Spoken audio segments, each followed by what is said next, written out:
Assalamualaikum warahmatullahi wabarakatuh. Halo teman-teman, bagaimana kabar kalian? Semoga teman-teman dalam keadaan sehat ya, dan masih tetap semangat untuk belajar matematika. Untuk hari ini kita masih belajar mengenai sistem koordinat. Nah, khusus hari ini kita akan fokus pada submateri ini ya, terkait posisi garis terhadap sumbu X dan sumbu Y. Silahkan teman-teman bisa menyimak video ini hingga tuntas. Sebelum kita belajar mengenai posisi garis terhadap sumbu X dan sumbu Y, kita ingat terlebih dahulu ya bagaimana cara menentukan jarak titik terhadap sumbu X dan sumbu Y yang sudah kemarin kita pelajari. Nah, silakan teman-teman perhatikan dulu bidang koordinat ini. Di sini ada titik K, titik L, titik M. Nah, kita cari dulu ya jarak titik terhadap sumbu Y dan jarak titik terhadap sumbu X. Kemudian kalian tentukan koordinat titiknya. Kita lihat dulu di titik K. Nah, di sini jarak titik terhadap sumbu Y. Maka kita lihat dulu sumbu Y ini berjarak berapa untuk menuju titik K? Ya, benar sekali ya. Di sini ada dua satuan ke kanan. Kemudian bagaimana jarak titik terhadap sumbu X untuk titik K? Nah, kita lihat dari sumbu X menuju ke K. Oh, hanya satu satuan ya, dan dia menuju ke atas. Nah, satu satuan ke atas karena di sini kanan dan atas arahnya begitu, maka nilainya adalah positif sehingga koordinat titiknya adalah 2,1. Nah, sekarang kita lihat untuk titik L. Nah, titik L di sini jarak titik L terhadap sumbu Y. Nah, kita lihat dari sumbu Y menuju ke L. Nah, ini ke arah kiri ya, teman-teman ya. Nah, di sini sebanyak 2 satuan jaraknya, maka jarak titiknya terhadap sumbu Y adalah 2 satuan ke kiri. Kemudian kita lihat jarak titik L terhadap sumbu X. Nah, kita hitung dari sumbu X menuju ke L, ternyata ke arah atas. Kita hitung ya, 1, 2, 3, 4, 5, 6, 7, 8. Nah, ternyata jaraknya 8 satuan ke atas. Karena di sini ke kiri, maka di sini nilainya negatif, dan ini ke atas maka nilainya positif, sehingga koordinat titiknya adalah negatif 2,8. Itu ya. Kemudian untuk yang M, di sini kita masih sama mencari jaraknya terhadap sumbu Y. Nah, kita hitung dari sumbu Y menuju ke M. Nah, ini berarti ke arah kiri ya. Sebanyak kita hitung 1, 2, 3, 4, 5, 6. Ternyata 6 satuan ke kiri. Lalu apakah ada jarak titik M ini terhadap sumbu X? Nah, ternyata tidak ya, karena dia tepat di sumbu X, maka jaraknya 0 satuan, sehingga koordinat titiknya adalah negatif 6,0 ya. Nah, sekarang kita langsung masuk ke materi. Nah, sebelum kita masuk ke posisi garis, kita pelajari dulu apa itu garis. Nah, apa yang dimaksud dengan garis? Jadi garis ini adalah gabungan dari beberapa titik. Nah, garis terbentuk dari sedikitnya 2 titik. Kalau hanya 1 titik itu belum membentuk garis. Jadi minimal itu harus ada 2 titik. Kalau lebih dari itu malah bagus, tapi kurang dari 2 titik itu tidak akan menjadi garis. Nah, biasanya garis di sini disimbolkan dengan huruf kecil ya. Jadi bisa ditulis garis A, garis B, garis K, dan sebagainya. Nah, kemudian kita lihat di sini ada bidang koordinat kartesius. Nah, di sini ada titik A ya, teman-teman ya. Nah, di sini ada titik A dan titik B. Nah, ketika perhatikan di sini titik A di sini adalah 5,2 ya, dan titik B adalah negatif 3,2.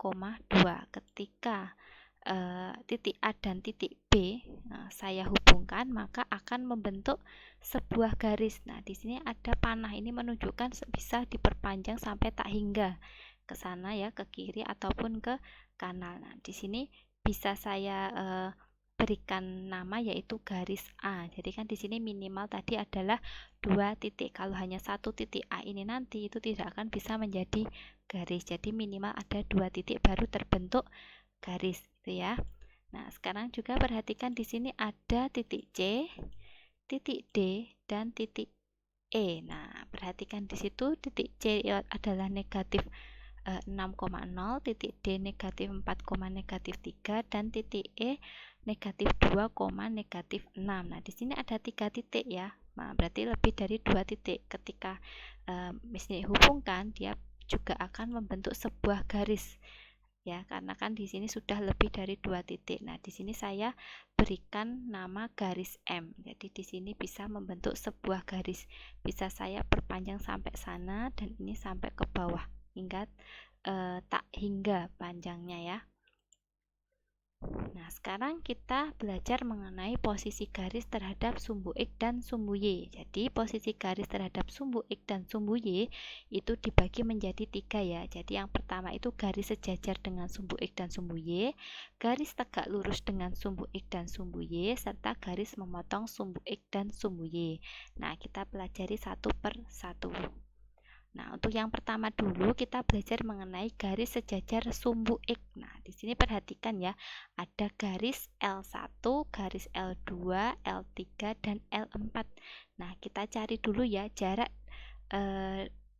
setiap titik pada garis tersebut terhadap sumbu X. Nah, di sini kita lihat dulu untuk L1. Jadi seperti yang sudah saya sampaikan tadi bahwa garis itu terbentuk dari sekumpulan titik-titik ya, minimal adalah 2. Nah, di sini misalkan pada titik L1 ada titik ini. Nah, di sini kan ada titik di negatif 3,5. Kemudian juga bisa di sini. Ini kan juga titik ini masih berada di L1. Nah, sekarang kita lihat jarak setiap titiknya ini kira-kira berapa ya teman-teman.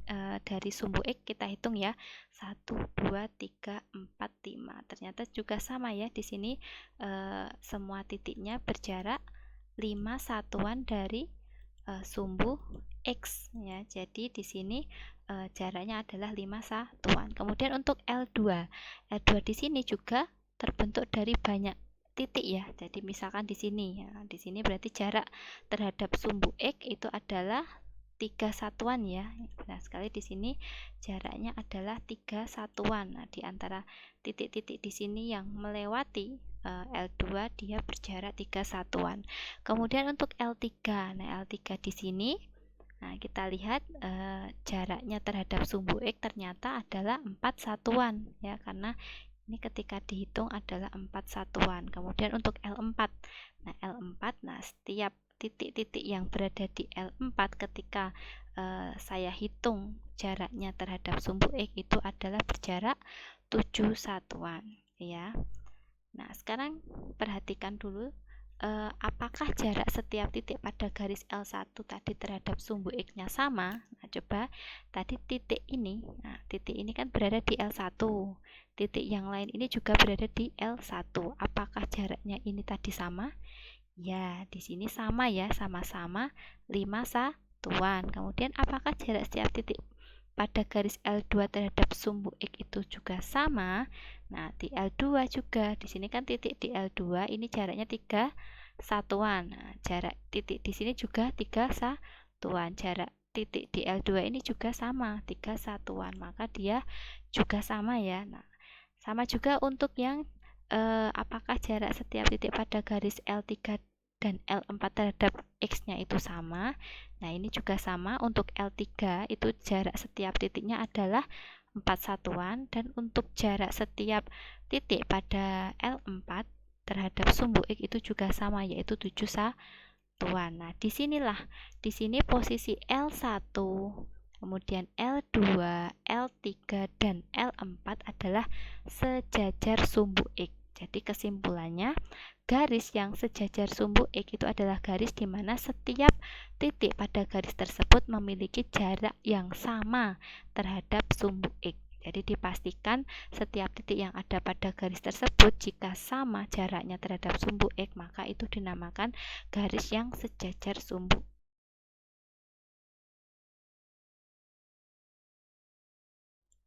Nah, sekarang kita belajar mengenai garis sejajar sumbu Y. Kalau tadi garis sejajar sumbu X. Nah, kita lihat, perhatikan dulu garis M1, M2, M3, dan M4. Kita lihat apakah jarak setiap titik pada garis M1 terhadap sumbu Y sama. Kita cek di sini, misalkan titiknya pada M1 di sini ya. Nah, kita hitung jaraknya berapa menuju ke sumbu Y. Nah, kita hitung 1, 2, 3, 4, 5. Oh, ternyata 5 satuan. Misalkan juga di sini titiknya berada di sini. Nah, masih di M1 ya, kita cek jaraknya kira-kira berapa di sini. Oh, ternyata juga sama ya, 1, 2, 3, 4, 5. Juga 5 satuan. Maka di sini jelas dia sama ya. Kemudian untuk yang B, apakah jarak setiap titik pada garis M2 terhadap sumbu Y sama? Nah, untuk yang M2 ini ternyata juga sama ya, titik-titik di sini yang berada di M2 itu memiliki jarak 2 satuan ya, dia selalu sama. Maka di sini juga sama. Nah, apakah jarak setiap titik pada garis M3 terhadap sumbu Y itu sama? Nah, untuk M3, titik yang berada di M3 di sini ternyata memiliki jarak yang sama juga untuk menuju ke sumbu Y, yaitu 2 satuan. Kemudian untuk M4 ini juga sama ya, dan kalau untuk yang M4, titik-titik yang berada di M4 ini memiliki jarak 7 satuan ya, karena di sini kita hitung 1, 2, 3, 4, 5, 6, 7 satuan terhadap sumbu Y. Nah, disinilah posisi garis M1, M2, M3, dan M4 ini sejajar dengan sumbu Y. Karena apa? Di sini garis yang sejajar sumbu Y adalah garis di mana setiap titik pada garis tersebut selalu memiliki jarak yang sama terhadap sumbu Y. Nah, kemudian dalam matematika, dua garis yang saling sejajar itu disimbolkan dengan seperti ini ya teman-teman ya. Jadi ketika teman-teman menemui simbol seperti ini dibaca sejajar. Contohnya begini, garis M, nah terus kemudian ada simbol garis N. Nah, ini dibaca garis M sejajar garis N. Kalau yang ini dibaca garis A sejajar dengan garis B. Gitu ya. Nah,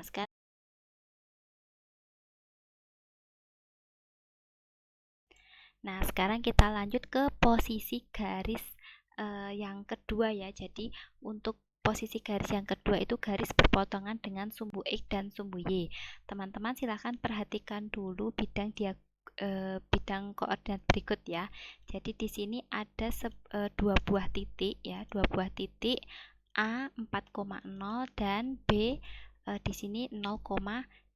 Ketika Miss Nini gabungkan, nah di sini akan membentuk garis K ya. Jadi di sini Miss Nini perpanjang menjadi garis K. Sekarang perhatikan di sini garis K ini dan sumbu X. Nah, jadi di sini garis K dan sumbu X ini ternyata bertemu satu titik ya, satu titik pertemuan atau satu titik potong. Satu titik potong yaitu titik A 4,0. Kemudian untuk garis K ini juga ternyata juga berpotongan dengan sumbu Y di satu titik. Nah, ada titik satu potong di sini, titik pertemuannya berada di titik B yaitu B 0,3. Nah, disinilah posisi garis K itu berpotongan dengan sumbu X dan berpotongan juga dengan sumbu Y. Nah, jadi kesimpulannya bahwa garis di mana perpanjangan garis tersebut memiliki satu titik pertemuan atau titik potong di sumbu X dan sumbu Y. Nah, sekarang untuk garis berpotongan di sini dalam matematika di situ disimbolkan seperti ini ya, seperti X. Jadi nanti ketika ada simbol seperti ini itu menunjukkan adalah berpotongan. Contohnya garis M berpotongan dengan garis N. Nah, simbolnya seperti ini. Jadi untuk mempermudah dan mempercepat penulisan ya. Kemudian ini juga dibaca garis A berpotongan dengan garis B. Gitu ya. Nah, sekarang yang terakhir adalah garis berpotongan tegak lurus. Perhatikan dulu ya, di sini ada M1, M2, M3, dan M4. Nah, pada garis M1 dulu, di sini perhatikan ya, M1 ini berpotongan di sumbu X ya. Nah, ini ada titik potongnya di sini bertemu di satu titik yaitu titik A. Titik A di sini negatif 5,0. Ternyata perpotongan antara M1 dan sumbu X ini membentuk sudut siku-siku ya teman-teman ya, atau 90 derajat. Inilah yang dinamakan garis berpotongan tegak lurus. Sama seperti juga dengan M2. M2 di sini berpotongan dengan sumbu X di satu titik juga, yaitu di titik ini negatif 2,0. Ini juga akan membentuk sudut 90 derajat atau siku-siku ya perpotongannya di sini. Nah, posisi garis M1, M2, M3, dan M4 inilah yang dinamakan berpotongan tegak lurus. Jadi berpotongan saling berpotongan dan akan membentuk sudut 90 derajat. Jadi garis berpotongan tegak lurus sumbu X adalah garis di mana perpanjangan garis tersebut berpotongan dengan sumbu X dan membentuk sudut siku-siku 90 derajat, ya. Nah, sekarang untuk yang ini, di sini perhatikan untuk L1, L2, L3 dan L4. Kita perhatikan dulu untuk L1 ya. Di sini garis L1 berpotongan dengan sumbu Y ya. Nah, berpotongan di sumbu Y di satu titik, yaitu titik A di sini misalkan, yaitu titik A ini adalah 0,5. Nah, ini perpotongannya, kedua perpotongan dari garis L1 dan sumbu Y ini akan membentuk sudut 90 derajat. Nah, ini juga yang dinamakan dengan berpotongan tegak lurus. Sama juga dengan L2. Garis L2 ini juga berpotongan dengan sumbu Y di satu titik di sini ya, yaitu 0,3. Nah, ini perpotongan di sini itu juga membentuk sudut siku.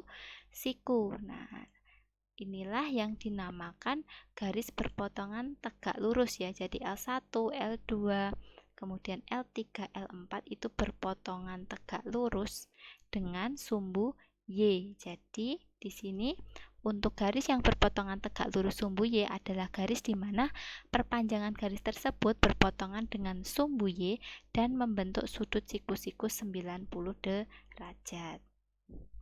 Nah, di sini untuk garis berpotongan tegak lurus sumbu X dan sumbu Y dalam matematika itu simbolnya seperti ini ya. Jadi saling tegak lurus itu disimbolkan seperti ini. Contohnya begini, garis M berpotongan tegak lurus garis N. Nah, ini disimbolkan seperti ini. Jadi dibaca garis M tegak lurus dengan garis N. Nah, atau yang ini garis A berpotongan tegak lurus dengan garis B. Itu ya. Nah, sekarang untuk bisa menguji ya kemampuan kalian dalam memahami materi hari ini, silakan teman-teman bisa mengerjakan dua soal ini di buku catatan saja. Jika belum paham, silakan diulang kembali video yang sudah Miss Nini berikan ini ya. Mungkin itu saja dari Miss Nini. Terima kasih atas perhatiannya. Mohon maaf jika banyak kekurangan. Wassalamualaikum warahmatullahi wabarakatuh.